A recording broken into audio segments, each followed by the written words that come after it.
roots of our language. Okay. Yeah. So the idea with that is we're at the hour of death with those who are in their last days. So we care for those in their last days to weeks of life, sometimes last hours of life.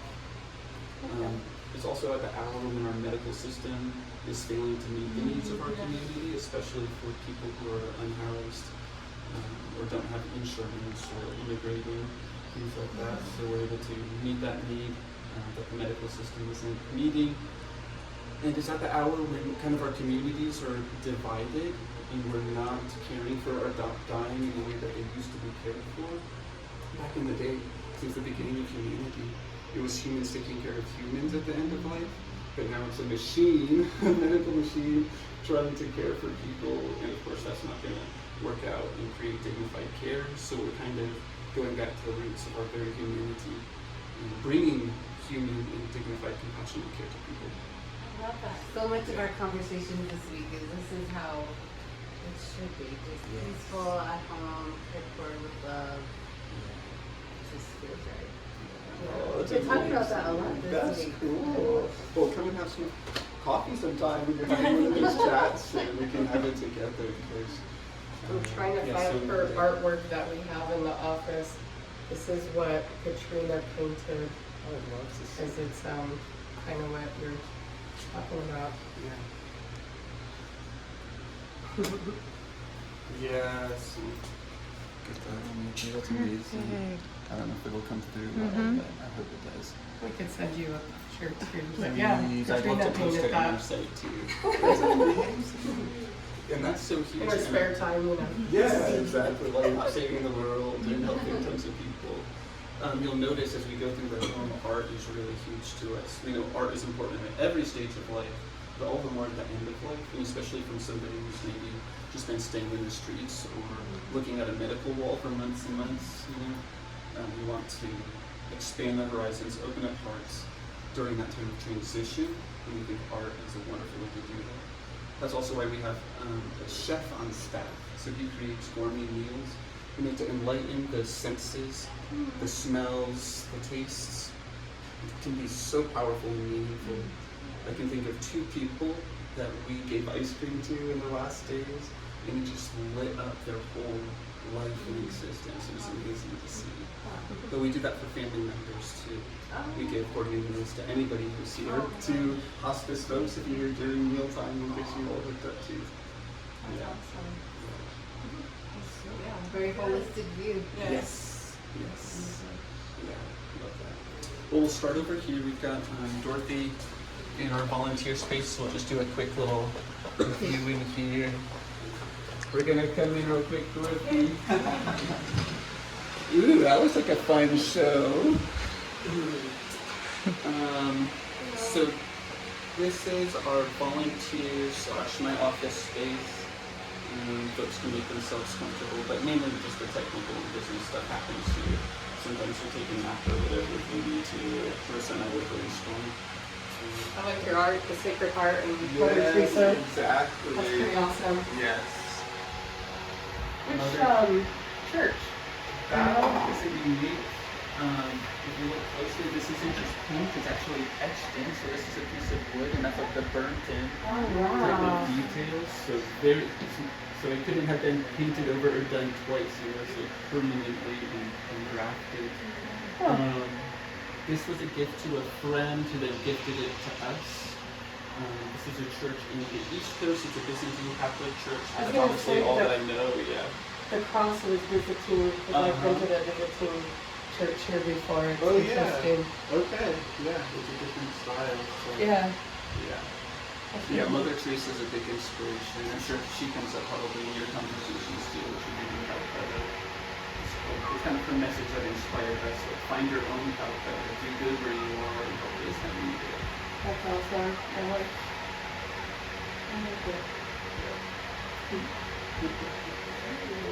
And we go to the left.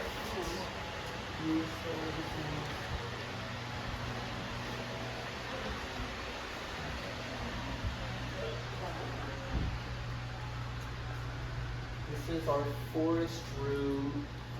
Forest, especially because of this tapestry.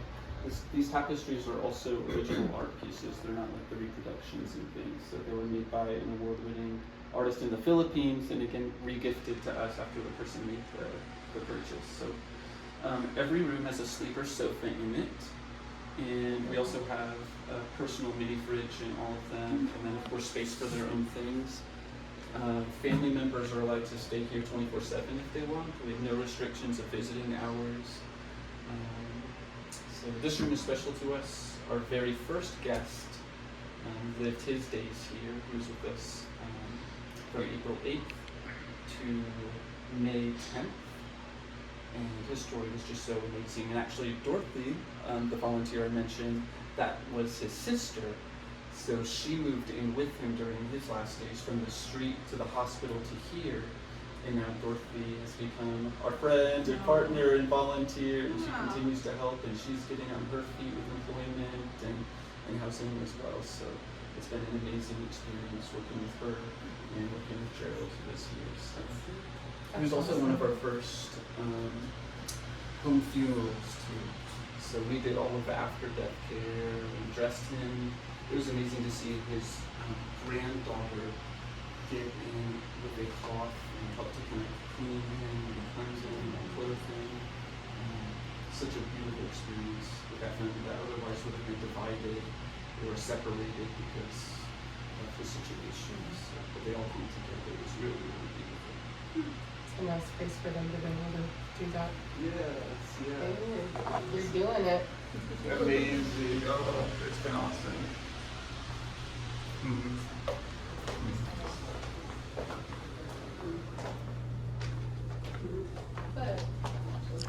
Turn this on. Oh yeah. You can flip that switch right there down. I think it will. Oh no. Maybe by you, Victoria. I think there's. Let me try one. No, not that one. Let me try this one. Sometimes it's like a puzzle. Try flipping it one more time and see if it works. Yeah. This is our med station area. It's the only place we have a camera, and the reasons for that are obvious. You know, the narcotics and things. We want to keep them locked and secure. And we've got our laundry room, pantry, our chef's office space, and that's pretty much it. Awesome. Yeah. Our songbird room. Do you have somebody like med tech certified that administers the meds, or? Oh, great question. So, We're a home, so just as a hospice would teach non-licensed or family members, regardless of their background, how to give the medicines, that's what we're doing here. So we provide the training though to our volunteers. We have a 3-part training program, and one of them includes the medication administration. And then we also require shadowing experiences before they become fully independent as well. We've trained over 70 volunteers in our intro course. And some of them are more or less active, but it's been amazing to meet so many people. Yeah. That's a good way to put it. Like we train volunteers also in the home. Yes, that's so true, actually. Yeah, everybody. Yeah, exactly. Engineers, whoever. Yeah. So this is the songbird room. It was especially because of this piece of art here. But the first person who lived their last days here, turns out, we didn't know at the time, she only lived with us about 14 hours, just overnight, and she didn't have any guests. But afterwards, we got connected with one of her family members, and it turned out she loved birds. So of all the rooms she could have gone into, it was amazing that she came to this one. And I was here when she took her last breath with another volunteer, a death doula, and sure enough, it went from like quiet all around to birds singing, like chirping and going wild outside, beautifully wild. So all that happened in this room. And there's a lot of birds around the area. And I've noticed it especially since then. At our office, we hung a bird feeder out because we wanted to get more wildlife around. Yeah, it's kind of funny. Yes, They just picked us clean, but we think it was the doves. Oh yeah, They found this biting them because it took a while for them to eat. And then We had a roadrunner though. We have our roadrunner. He jumped up on the windowsill the first day we moved in and looked at us both in the face like, through the window. It was really like, That's oh, okay, Mr. Nosy. Wow. But yeah. I love that idea too of getting a bird feeder on the outside. But you're right, like having the pigeons come in downtown Albuquerque, maybe that would happen. So, but it's worth a try. And I guess maybe a pigeon is better than that too. Yeah. Yeah, that's right. I'm a pigeon advocate. There we go. Somebody's got to be. So. I love the plants too. We have a lot of real Yeah, the real plants. plants. Yeah. Yeah. We have a lot of plants in our office. Cool. I Very nice. may or may not have gone through a time where I was ordering too many plants. My daughter told me this morning, Dad, can you get us some plants for our own house? So I need to. These ones have all been donated. One of our, the biggest bathroom is pretty spacious. I guess I'll just point out here, which is the turquoise color. You notice the pink that was in all the other rooms. These paints were donated from the film industry. You know, they paint their sets and then they have this paint left over. So one of our volunteers, a death doula, had the insight to think of asking them, and sure enough, they gave us these paints. When I saw that pink, I was a little concerned because it looked kind of Pepto-Bismol type. But it's turned out to be an amazing, almost like a southwestern Taos. I know you all from Taos too, or maybe it's like Santa Fe style color. Yeah. But the real amazing thing is they gave us this turquoise color, which is the same color we chose for our logo, if you noticed.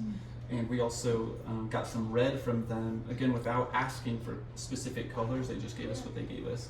They gave us that logo color, and then the red as well, which you saw right at the entrance, and then it's in our chapel too. So really cool. I like that purple in your pantry, the aubergine. Yeah, isn't that unique? I love that color. Yeah, it's fun. I have to go back and look now at the color. Our sunrise room. Yeah. Go to 80s. Yeah. Doesn't smell like cigarette. Right, it did before we got it, and other strange scents. Yes. Yeah, we've done a lot of work since October 1st to get it to this point. It's amazing to see it come so far in a fairly short amount of time. Yeah, it feels like a very comfortable space.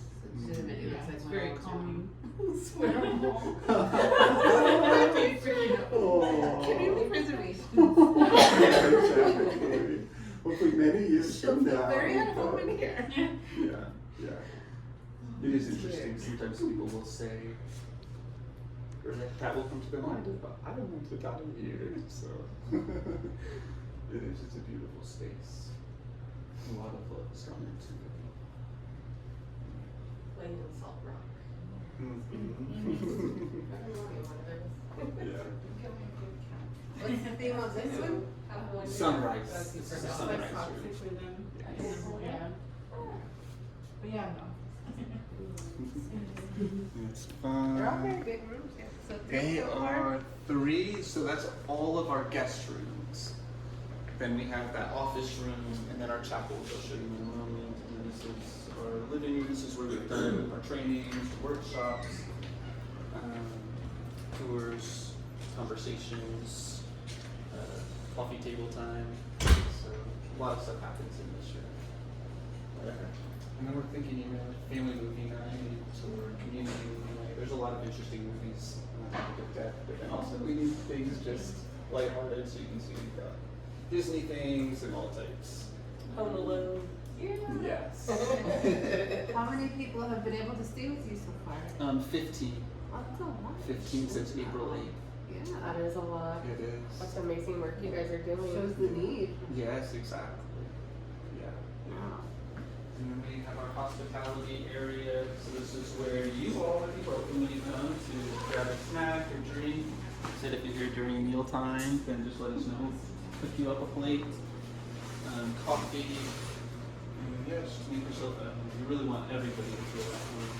And that kind of topic of hospitality and having Chef Kenny here kind of sets us apart from even other homes around the country. So I just love that happened naturally, and that we're able to see it come into fruition now. The most meals we served in one night was 22, and 15 were for one person's family. was amazing.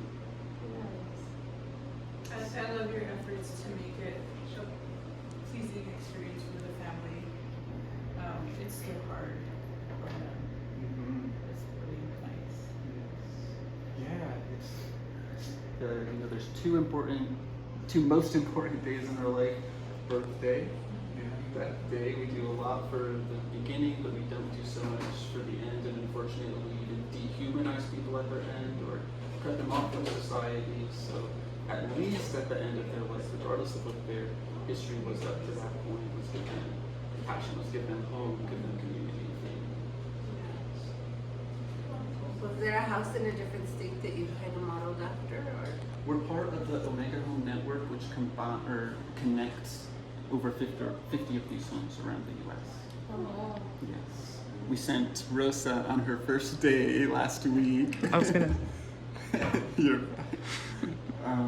We sent her up to Buffalo, New York. They have an annual conference where all these homes get together and they offer trainings and things. We just threw her right in. She moved up here from El Paso. Just loved what we were doing, wanted to be part of it, so left her home and family to be part of it. Wow. And it's been an amazing gift just since June 1st. Wow. Are you guys, are all those homes like Catholic based? Oh no, there's all types. There's one in Santa Fe also, a different style, but they're part of the network as well. So there's Is only that 2 in our Bear House? state. No, it's called Scott's House. Okay. Yes, so all types. Do you take all denominations? Absolutely. Oh yes. It's not like based on. Correct. Yeah, same thing with volunteers. We have, I would say, 50% or less of volunteers are some type of Christian, maybe 50% of them Catholic, maybe even less. And then the other 50% are anything from polytheistic to atheistic to agnostic to Jew to you name it. So all types of people volunteer.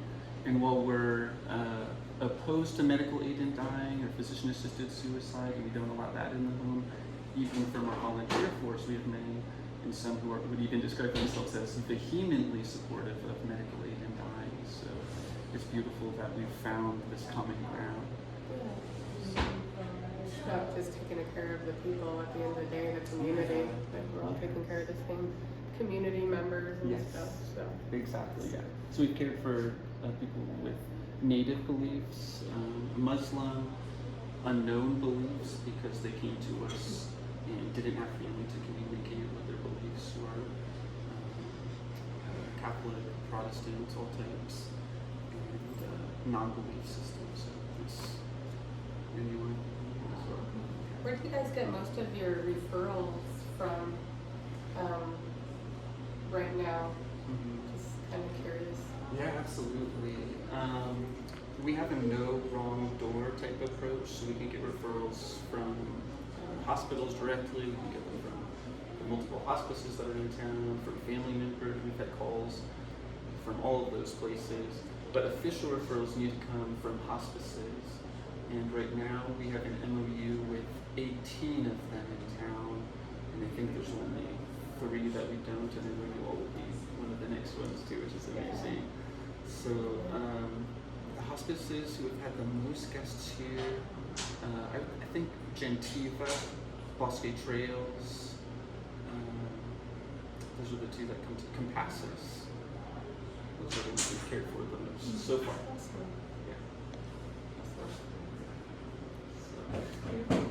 Chapel now.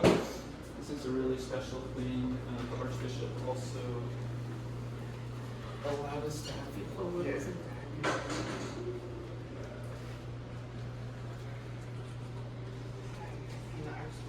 Yes, the Archbishop lets us have the Blessed Sacrament in here as well. Oh, wow. And then everything coming here, especially this section, is a bit of a story. The crucifix is the same one that Mother Teresa had in all of her homes. It's called the Unity Cross. This item on top, it's a one-of-a-kind, hand inlaid from Egypt. So there's nothing like it even in the whole state. And then we just had these lamps, which are kind of monastic and mystic from Eastern Europe or the Middle East. And then this is a one-of-a-kind antique also We don't know who all the people are on the front, but it's very cool. One of our volunteers remodeled it, did new paint, sanded it, and replaced some of the pieces. Very special. And the chandelier from Reschool is such a find. I was so happy to find it. And not a chipped piece of glass either, a missing piece. Yeah. Yeah. That's awesome. This is like old school. I love to go visit churches when I'm in other countries or states, especially like the big old cathedrals and stuff. But the more old school they are, the more at home I feel. That's how this. I love that.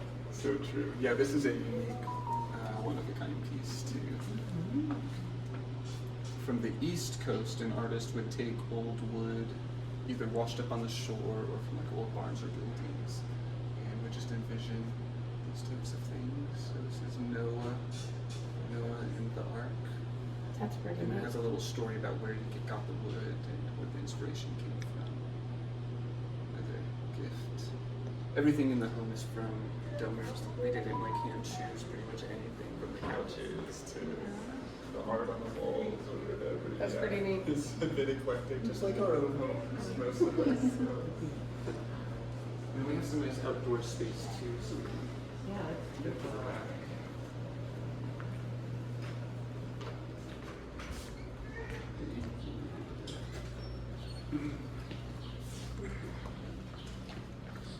Good night now, ladies. The chef is cooking. Yeah, exactly. I like this space. This tree is tree. beautiful. Yeah, there we go. The seating area around it. Oh, Yeah, during the sun, it's multiple degrees cooler than the shade. It's amazing. see, you guys are missing bird feeders. I hear the birds. Yes, they tend to be happy still around here, but we do need bird feeders. Yeah, that's Yeah. And we have 3 parking spaces over here.